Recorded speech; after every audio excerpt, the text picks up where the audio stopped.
and welcome. This week we are going to be talking about sustainability, and I'm delighted to be joined by Nigel Clark, who is a college tutor and one of our many sustainability champions. Nigel, welcome back. You've been on the show several times before. I have, thank you. You wanted to talk about a new EU directive. Yes, I did, Kieran. Yes, people may have missed it in the news, but it's an important development for marketing and communications professionals, which is the first time, well, certainly for the first time for the EU, but I think this is the first time globally. We're getting a law put in place, admittedly only within the EU, but we're getting a law put in place, which is effectively going to ban or outlaw the use of greenwashing, which I think is an important development for marketing communication professionals to understand. Okay, so let's go back a stage. So it's called a directive, I believe. So what does that mean? So the way that the EU works is that at a cross-state level, directives are set out which provide guidance or provide direction to national governments as to what they should put in place in terms of national laws. So every piece of legislation in the EU starts out as a directive, and then national governments do not get the choice. They are required to translate these into national laws. But in this case, this directive was approved by the European Parliament, and MEPs voted for it by, I think the number was 539 to 21. So there was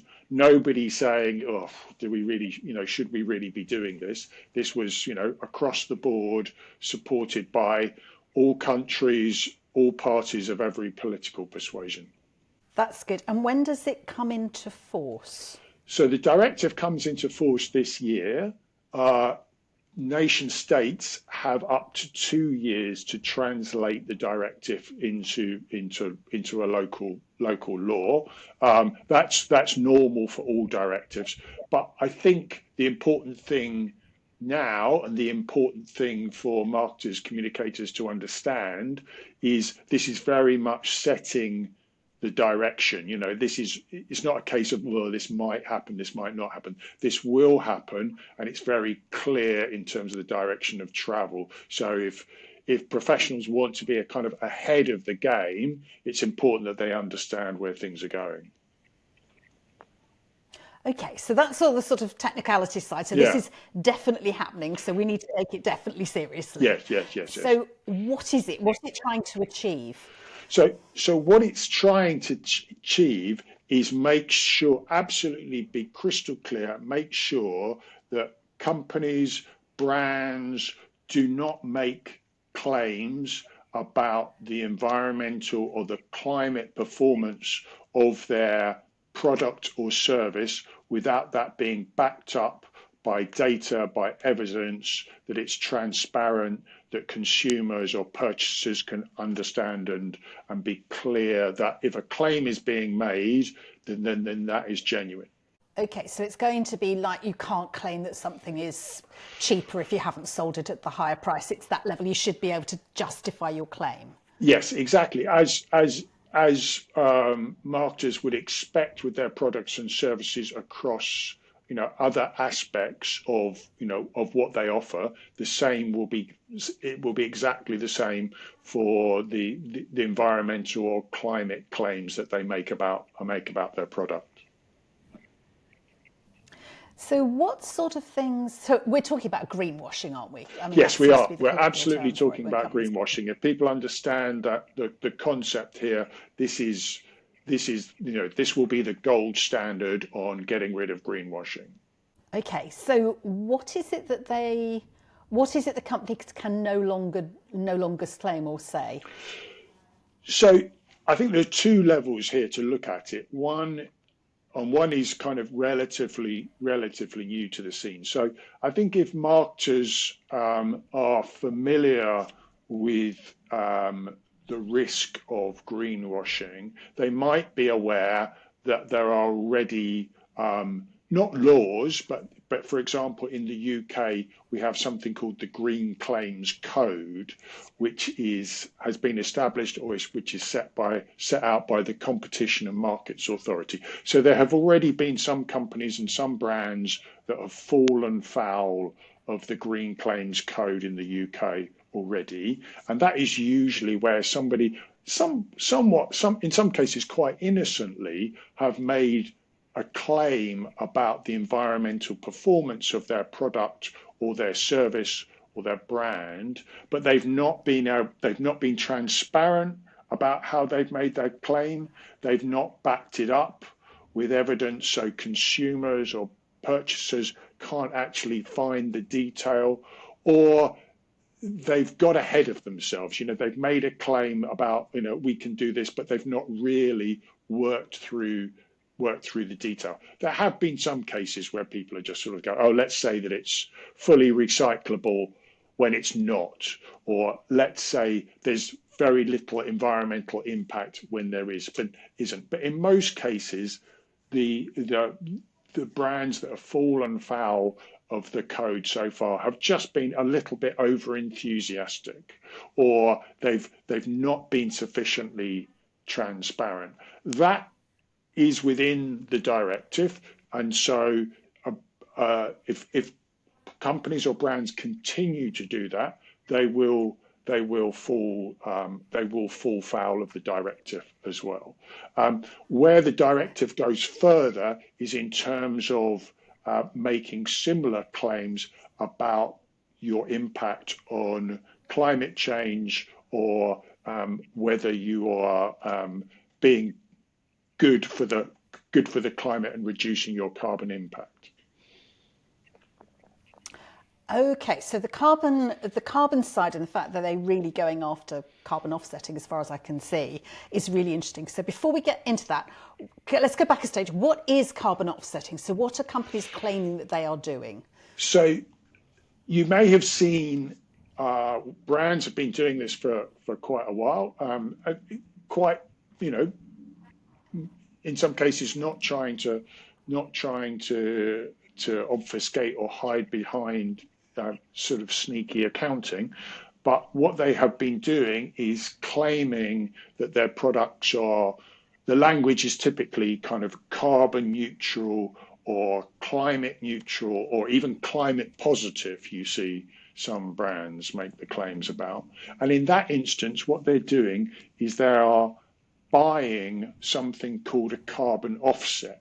So what a carbon offset is where you are purchasing or investing in a scheme that effectively or is trying to or promises to use the same level of carbon as you emit. So if say, I mean, you can do this with, if we take it down to a personal level, you can do this with flights. If you know that you're flying somewhere, you can go onto a carbon calculator, you can work out that your flight is going to emit, say, 5 tons of carbon, if you're flying to the States and back. You can go and buy a carbon offset, which might be planting some trees or protecting some forest or using some other technology to address that carbon. And you can offset one against the other. So you've got a kind of, like accounting, you've got a credit and a debit. You're going to have a carbon impact of 5 tons, but you can buy an offset which supposedly is going to use those 5 tons, and so you're in a balanced situation. So the language of carbon neutral is you're not really doing anything to reduce your own carbon emissions. What you're doing is you're just offsetting those carbon emissions with another investment. So it's not that the EU thinks is carbon offsetting a bad thing per se? Ultimately, it's not as rigorous and it's not as protective of the climate as if you actually reduce those carbon emissions. So if you didn't take that flight, or you didn't go on that journey, or you didn't, as a business, you didn't have those emissions connected to your product or your service or your brand. So The language that is more recognized these days and is backed by the UN is that, and people may have come across this as well, this is the language of businesses saying that they want to be net zero. So net zero has a clear definition, and net zero means that the first thing you do is you do everything you can to reduce your emissions. So you might buy green electricity. You might try and be much, much more energy efficient. You might try and reduce your travel. You might try and bring in different aspects to your product and service which don't lead to emissions. So your focus is to squeeze your emissions down as low as possible. You then ultimately may need to buy some offsets to get from a small carbon emission down to zero. So the language of net zero is focused on get your, first off, reduce your emissions, then turn to carbon offsets. What the EU is having a go at is companies or brands who sort of say, look, we're just going to carry on as usual. We're not going to worry about what our emissions are. Well, we'll work out what they are, but we're not going to do anything about reducing them. All we're going to do is just buy an offset. And then there are some question marks around offsets in terms of, if you invest in planting trees, in 50 years' time, when your carbon emissions are still up there in the atmosphere. So, I know you drive an electric car, Kieran, so it's not going to be an issue with you. But if somebody goes out the door today and drives down to the supermarket, the carbon emissions that come out the back of their car in 50 years' time, maybe even 100 years' time, they're still going to be in the atmosphere warming the environment. So if you buy a carbon offset, you've got to make sure that those trees in 50 years' time or 100 years' time are still there. Carbon offset schemes, we don't know what the long-term picture is. You could make an investment today, and in 20 years' time, those trees or the technology you've invested in or whatever might have changed. So there's still a lot of questions around offsets, and what the EU is saying is don't rely on offsets. First and foremost, reduce your emissions. If you can't get them down to zero, and none of us probably will, then offset the balance, but don't just bank on offsets. And that's what they're going after in terms of brands using the language of carbon neutral, climate positive. And that is not in our current actions. The Green Claims Code that we have in the UK, that doesn't really hit that kind of carbon neutral thing. So if you're a marketer, if you're a communicator, and that language is either in your brand at the moment, your brand promise at the moment, or you're thinking about how you're going to be addressing climate issues for the future. If you sell into the EU, so this isn't about, I know we're not in the EU anymore, in the UK, and lots of countries are not in the EU, but if you sell into the EU, you are going to be covered by this directive. And therefore, if you're thinking about what your product is, what your offer is, year out, 2 years out hence, if you're going to be including the language of carbon neutral, climate offset, anything like that, you're going to be at risk of being in breach of this directive and the national laws that will be in place across all EU states. Okay, so I think that's quite an important point, isn't it? So the EU, the UK has a Green Claims Code, but this EU directive goes much further than that. So if you are anywhere in the world and you are selling into the EU, you will be caught by this EU directive. You will be caught by this EU directive, and I think as we've seen with other EU directives, and the classic example here is GDPR around data protection, I think the EU sets the bar, and if you're a global corporate, you look around the world and sort of think, okay, where's the high bar? Let's pretty much set our standards against that. So I think a lot of companies will be going, that language, that promise that doesn't work in the EU anymore. Not only can we not use it in the EU, let's just get rid of it everywhere. So if you're selling into the EU, you're going to fall foul of this. If you're working working for a global corporate, I suspect you're going to fall foul of this. And I think this means this language, this sort of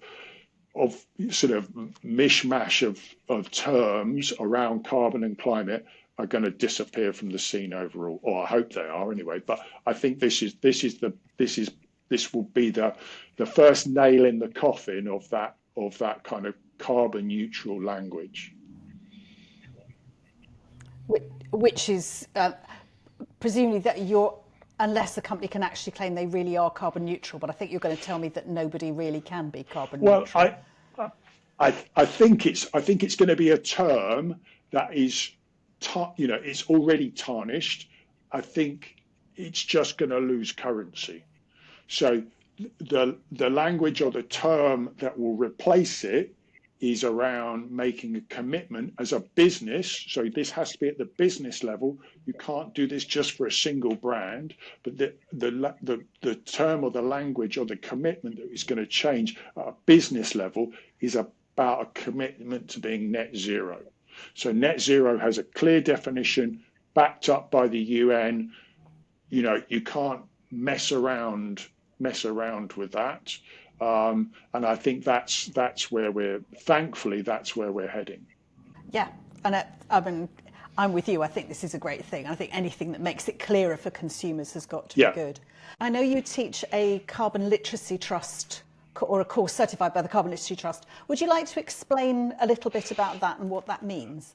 Yeah, so this is a course that the college runs. I'm one of the tutors. Neil Wilkins, our colleague, is my partner in crime on the day. We run a one-day course which is backed by the Carbon Literacy Trust. We've taken that course and focused it in so it's best suited to people in marketing and communications roles. Other people are very welcome, but we particularly cover the marketing communications angle. And it's a one-day course beginning to end, which we explain some of the science, what's happening on the carbon agenda, but we're particularly focused on helping people identify actions that they can take in both their personal life and their business life about being more climate friendly. There is language around carbon, like you've talked about carbon neutral, carbon negative, net zero, but there's also things like scopes 1, 2 and 3, I know, which are very, very important in this world. There's as with any topic, Kieran, as you know, there's some jargon in there, and we explain all of that on our Carbon Literacy Day. All the courses we run it once a month. All the dates are on the Cambridge Marketing College website, of course, and I think the next course is towards the end of February.